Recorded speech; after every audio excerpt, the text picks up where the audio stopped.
पग पर है संग तुम्हारे।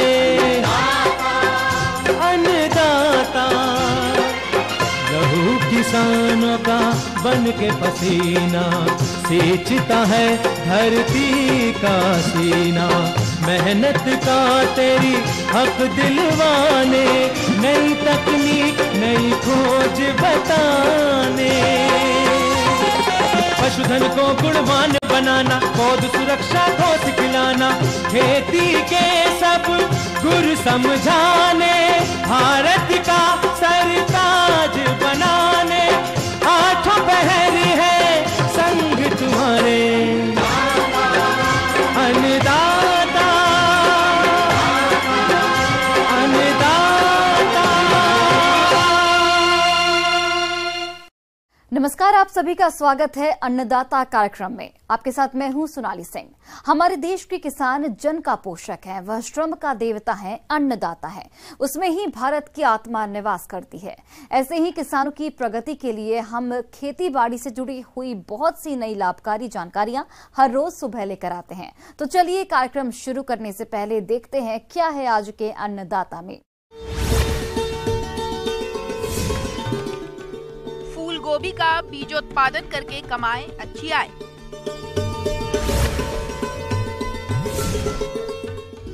बतख पालन करके लें अधिक मुनाफा।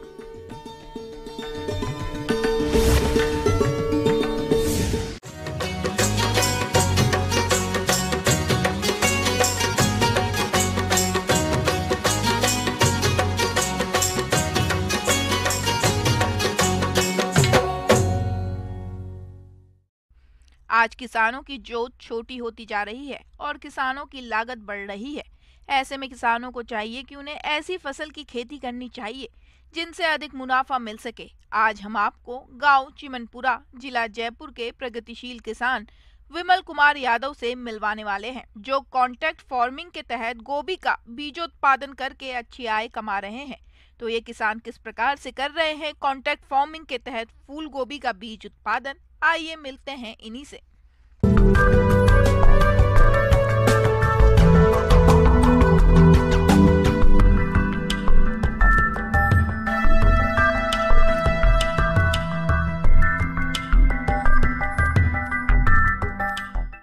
4 साल हो गए मुझे एक गोभी का सीड का प्रोडक्शन कर रहा हूँ।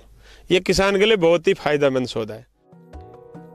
किसान भाइयों, ये जरूरी नहीं है कि सफल किसान बनने के लिए आपके पास अधिक जमीन हो।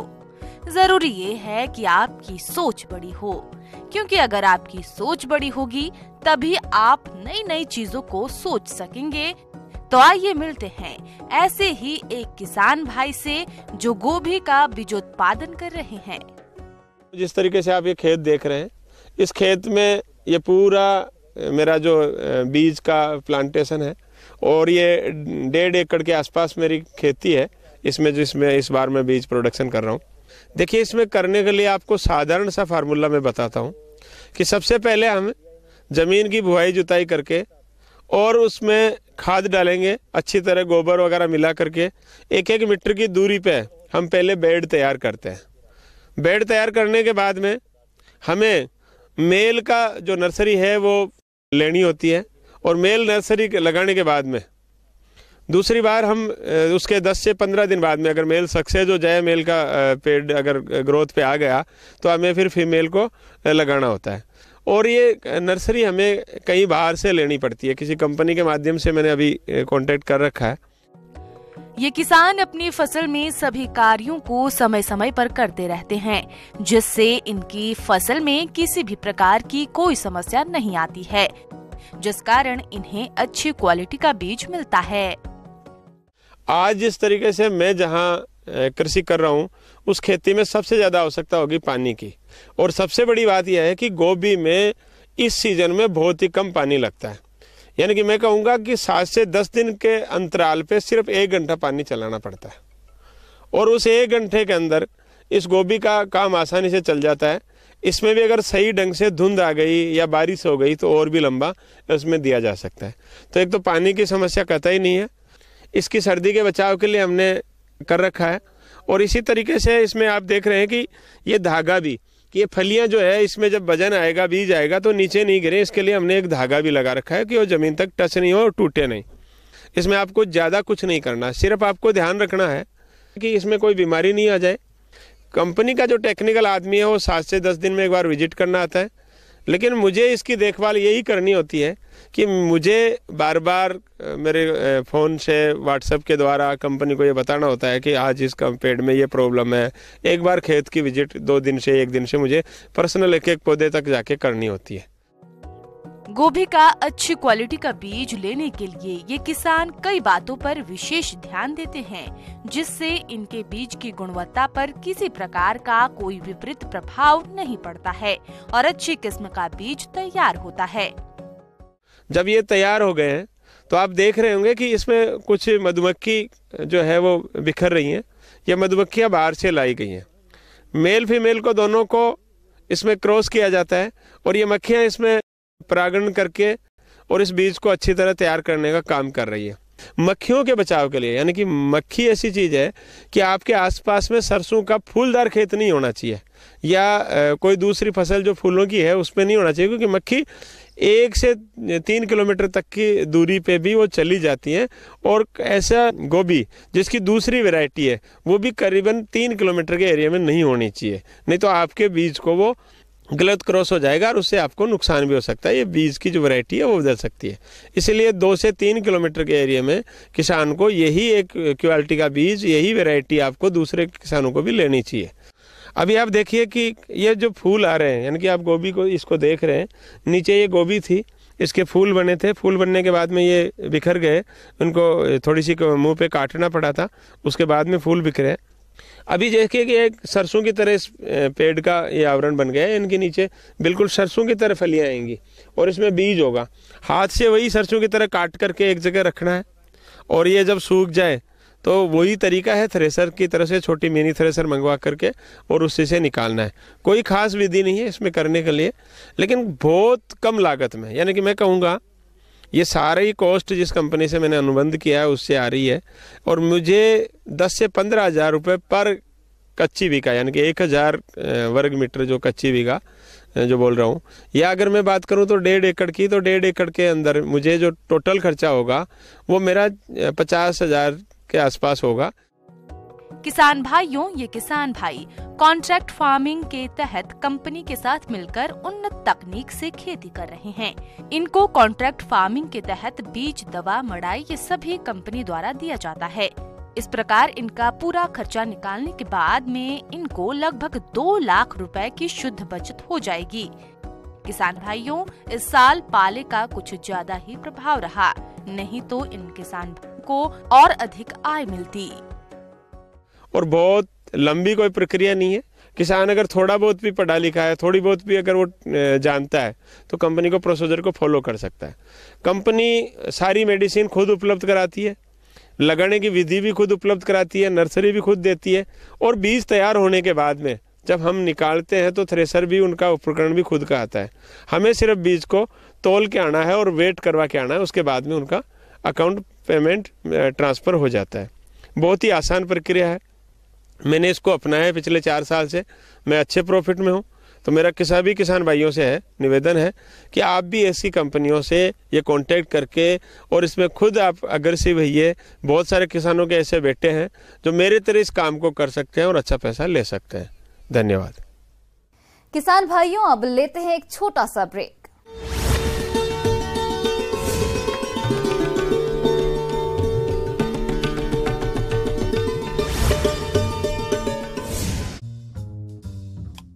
जो है मुंबई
ब्रेक के बाद आप सभी दर्शकों का अन्नदाता में स्वागत है।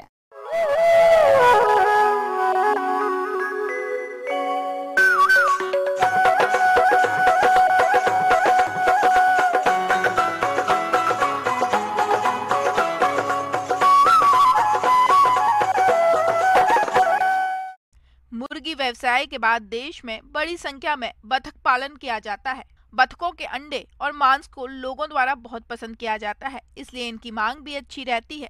तो इसी मांग को देखते हुए जो किसान बतख पालन करना चाहते हैं तो वे इसकी उन्नत नस्लों का चयन कर वैज्ञानिक तरीकों से पालन करें। तो आप किस प्रकार से करें वैज्ञानिक तरीके से बतखों का पालन, इसके बारे में जानकारी दे रहे हैं विषय विशेषज्ञ डॉक्टर मनीष कुमार।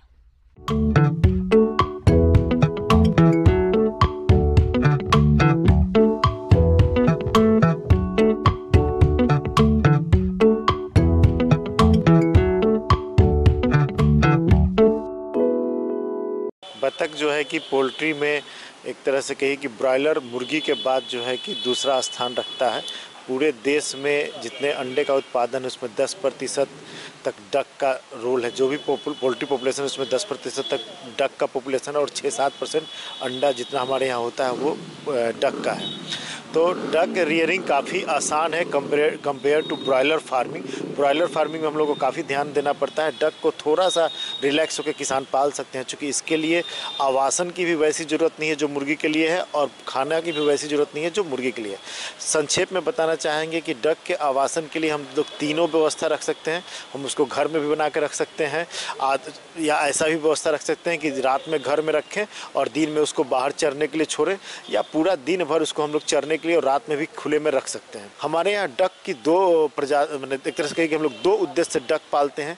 एक अंडा देने के उद्देश्य से जो मुख्य उद्देश्य है, दूसरा मीट पर्पस। तो जिस तरह से ब्रॉयलर और लेयर है, वहीं यहाँ पे जो डक अंडा देने के उद्देश्य से हैं वो 2-3 वैरायटी, जैसे खाकी कैम्पबेल है, इंडियन रनर है, और वही मीट के लिए जो डक हम लोग यूज करते हैं वो मस्कोवी हो गया, वाइट पेकिन हो गया। उसके अलावा चाइना डक भी मीट के लिए ही हम लोग उपयोग में लाते हैं। इसको अगर हम लोग खाना खिलाते हैं तो लगभग 2.3 किलो खाना खा के ये डक हमारा 1 किलो का होता है। जो अंडा देने वाला डक है, अगर बढ़िया वैरायटी का है तो मुर्गियों से भी ज़्यादा, लगभग 300 अंडा 1 साल में देता है। ये अंडा हमारे लिए और ज़्यादा पौष्टिक और उपयोगी होता है, क्योंकि मुर्गी के अंडे के तुलना में इसका साइज 17 से 18 या 20 ग्राम तक ज़्यादा होता है। मुर्गियों के अंडे का साइज ऑलमोस्ट 50 ग्राम होता है, ये 65 से 70 ग्राम तक का होता है। किसान भाइयों, बतखों का अच्छा विकास हो और इनसे अधिक अंडा उत्पादन हो सके, इसके लिए उनका संतुलित आहार प्रबंधन करना बेहद जरूरी है, क्योंकि आहार प्रबंधन में लापरवाही करने पर बतखों का विकास तो बाधित होता ही है, साथ ही घातक रोगों की चपेट में आ जाने पर इनकी मृत्यु भी होने लगती है। ऐसी परेशानी से बचने के लिए आप इनका आहार प्रबंधन कैसे करें, आइए जानते हैं। खाने की जहाँ तक बात करें तो डक को हम लोग कंप्लीट, अगर हम पूरा घर बना के रखते हैं तो हम लोग वयस्क डक को 120 ग्राम तक हम उसको प्रतिदिन खाना की आवश्यकता होती है, जिसका आहार मुर्गी के आहार से मिलता जुलता होता है।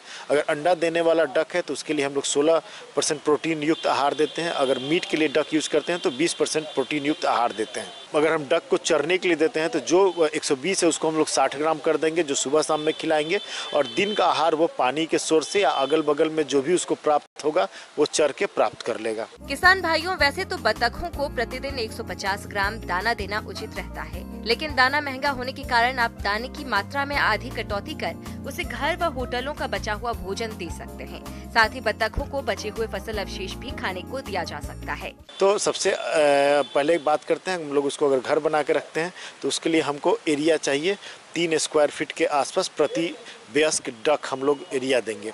अगर हम लोग घर भी रखते हैं और खाली जगह भी रखते हैं उसके दिन में चरने के लिए, तो उसमें 2 से 2.5 वर्ग फीट प्रति डक अगर देते हैं तो वो हमारा काम हो जाता है। अगर हम लोग पूरा खुला में रखते हैं तो 1000 डक के लिए मोटा मोटी 1 एकड़ एरिया की आवश्यकता है।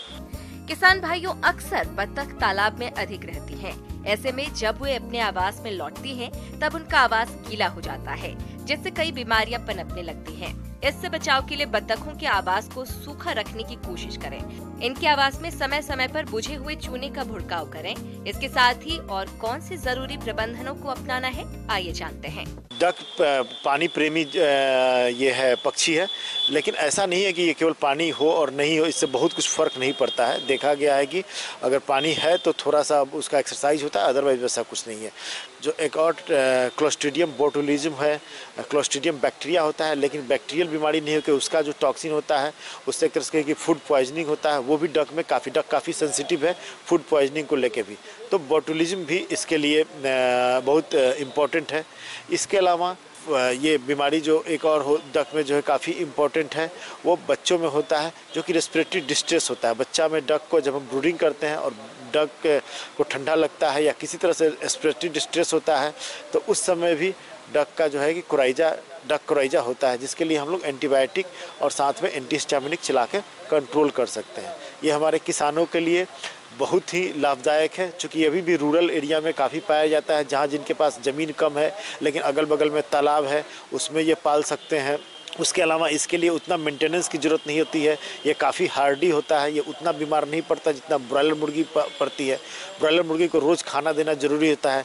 डक के केस में अगर किसान के पास खाना रेगुलर देने का व्यवस्था नहीं है, फिर भी वो डक पाल सकता है। आगे और भी है खेती बाड़ी से जुड़ी हुई बहुत सी रोचक जानकारियां। यहाँ रुकेंगे एक और छोटे से ब्रेक के लिए।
ब्रेक के बाद एक बार फिर से आप सभी दर्शकों का अन्नदाता कार्यक्रम में बहुत बहुत स्वागत है।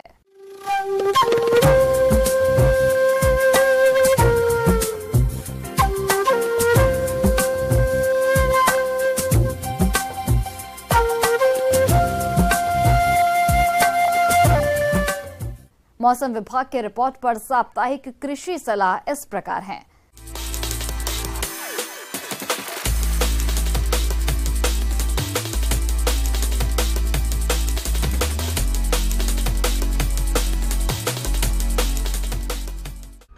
ग्रामीण कृषि मौसम सेवा, भारत मौसम विज्ञान विभाग, जिला कृषि मौसम इकाई, कृषि विज्ञान केंद्र संगरिया द्वारा भेजे गए मौसम पूर्वानुमान रिपोर्ट के आधार पर जिला हनुमानगढ़ और इससे लगे जिलों के किसान भाइयों को सलाह दी जाती है कि इन क्षेत्रों में आगामी 3 दिनों के दौरान परिवर्तनशील मौसम रहने के आसार हैं। मुख्यतः 30 और 31 मार्च को विक्षोभ का प्रभाव अधिक होने के कारण तेज हवाएं चलेंगी। मेघ गर्जन, थंडर स्टॉर्म के साथ कहीं कहीं हल्की बारिश और ओलावृष्टि होने की संभावना है। इन 3 दिनों के दौरान अधिकतम तापमान 27 से 28 डिग्री सेल्सियस और न्यूनतम तापमान 13 से 14 डिग्री सेल्सियस रहने का अनुमान है। ऐसे में इन क्षेत्रों के किसान भाइयों को सलाह दी जाती है कि आगामी दिनों में क्षेत्र में परिवर्तनशील मौसम के आसार हैं। संभावित मौसम को देखते हुए किसान भाई फसलों में सिंचाई छिड़काव का कार्य स्थगित करें। कटी हुई फसल और पशुओं को सुरक्षित स्थान पर रखें। कृषि उपज मंडियों में खुले रखे हुए अनाज व जिंसों को सुरक्षित स्थान पर भंडारण करें ताकि उन्हें भीगने से बचाया जा सके।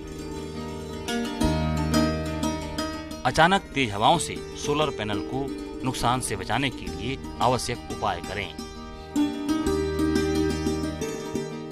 आगामी दिनों में मौसम में बदलाव संभावित है। संभावित मौसम को देखते हुए गेहूं की फसल में सिंचाई और छिड़काव का कार्य नहीं करने की सलाह दी जाती है। गेहूं की फसल में एफिड और पीला रतुआ के प्रकोप की निगरानी करते रहें। ओलावृष्टि की संभावना को देखते हुए सरसों फसल की कटाई पूर्ण कर लें और कटी हुई फसल को सुरक्षित स्थान पर रखने की सलाह दी जाती है। आगामी दिनों में मौसम में बदलाव को देखते हुए पशुओं को सुरक्षित स्थान पर रखें और ओलावृष्टि की संभावना को देखते हुए पशुओं के लिए चारे की व्यवस्था सुनिश्चित करें।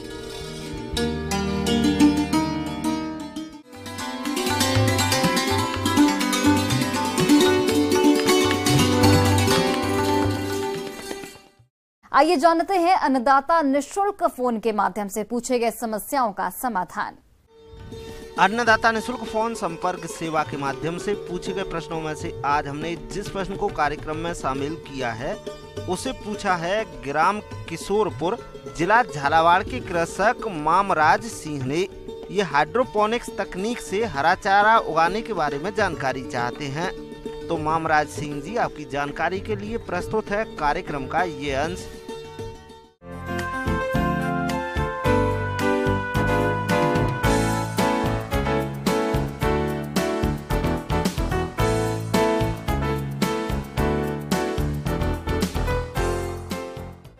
भारत दुनिया में सर्वाधिक दुग्ध उत्पादन करता है। ऐसे में पशुओं के लिए हरे चारे का प्रबंध करना काफी चुनौतीपूर्ण काम है, खासकर उन इलाकों में जहां पानी की उपलब्धता और मिट्टी का उपजाऊपन कम हो। इन जगहों पर पशुपालन कर आजीविका चलाने वाले लोगों के सामने पशुओं के लिए हरे चारे को उगाना काफी महंगा साबित हो रहा है। लेकिन अब देश में आधुनिक विधि से हरा चारा उत्पादन की तकनीकों का प्रचलन शुरू हुआ है। यह हमारे यहाँ कोई नई शुरुआत नहीं है। इसके लिए वैज्ञानिक पिछले कई वर्षों से सतत प्रयास कर रहे हैं। इस आधुनिक विधि का नाम हाइड्रोपोनिक विधि है। केवल पानी में या फिर बालू अथवा कंकड़ों के बीच नियंत्रित वातावरण और जलवायु में बिना मिट्टी के पौधे उगाने की तकनीक को हाइड्रोपोनिक कहते हैं। हाइड्रोपोनिक विधि से चारा उगाने की तकनीक। इस विधि में चारा उगाने के लिए एक ऐसे कमरे की जरूरत होती है जिसमें आर्द्रता और तापमान में बदलाव किया जा सकता है। इस विधि के तहत प्लास्टिक की एक ट्रे में, जिनकी माप 2 फीट गुणा 1.5 फीट गुणा 3 इंच होती है। इस विधि से हरे चारे को तैयार करने के लिए सबसे पहले मक्का, ज्वार और बाजरा के दानों को 24 घंटे के लिए पानी में भिगोकर रखा जाता है। इसके बाद जूट के बोरे में ढककर अंकुरण के लिए रखा जाता है। बीजों से अंकुरण निकलने के बाद इसे ट्रे में बराबर मात्रा में फैलाया जाता है। प्रत्येक ट्रे में 1 किलो सूखे बीज रखते हैं।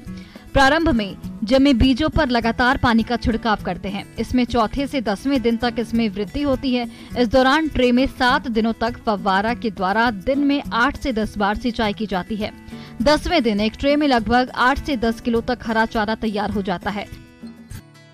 चारे की हाइट भी 6 से 8 इंच तक की होती है। इस विधि से तैयार चारे को 15 से 20 किलो तक दूध देने वाले पशुओं को खिलाया जा सकता है। पशुओं को खिलाने से दूध उत्पादन में 15 से 20% तक की वृद्धि के साथ ही दूध में वसा की 10 से 15% बढ़ोतरी होती है। किसान हरा चारा उगाने वाली मशीन का इस्तेमाल भी कर सकते हैं, जो कि बिजली से चलती है और इस मशीन में तापमान और आर्द्रता स्वतः ही नियंत्रित होते हैं। ये थोड़ी महंगी आती है, लेकिन पशुपालकों के लिए काफी उपयोगी होती है, खासकर उन किसानों के लिए जिनके पास चारे को उगाने के लिए पर्याप्त जमीन और पानी की कमी होती है। इस विधि में चारा उगाना काफी आसान है। किसानों को केवल चारा उगाने के लिए बीज और ट्रे को रखने के लिए रैकों को बनाने की जरूरत पड़ती है। साथ ही एक कमरा जिसमें इन रैकों को रखा जाता है। कमरे में आमतौर पर तापमान 15 से 30 डिग्री सेल्सियस होना चाहिए। वैसे चारे के प्रकार पर भी ये निर्भर करता है। उसी प्रकार कमरे में 80 से 85% आर्द्रता बनाए रखना चाहिए। अगर आर्द्रता अधिक होती है तो पौधे गलने लगते हैं और कम होगी तो पौधों की बढ़वार रुक जाएगी। अब आइए एक नजर डालते हैं इस विधि चारा उगाने के लाभों पर। तो इस विधि द्वारा पानी की बचत होती है। साथ ही किसान कम मेहनत में पशुओं के लिए हरा चारा का उत्पादन कर सकते हैं। जहां वर्षा बहुत कम होती है, ऐसी जगहों पर यह विधि काफी हद तक कारगर साबित होती है।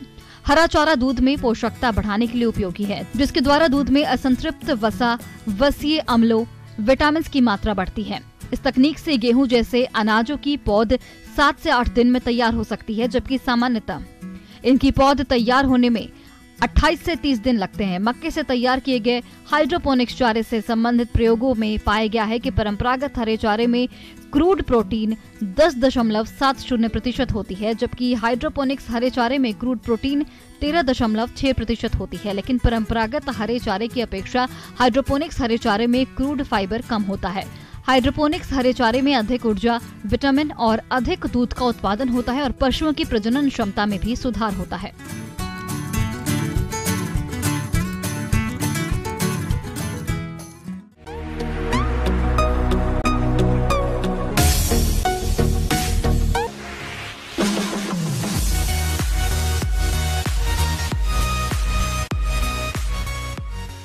एक नजर डालते हैं राज्य के कुछ मंडियों के प्रमुख फसलों के बाजार भाव पर।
किसान भाइयों, कृषि संबंधित समस्या या सुझावों के लिए आप हमें इस पते पर संपर्क कर सकते हैं।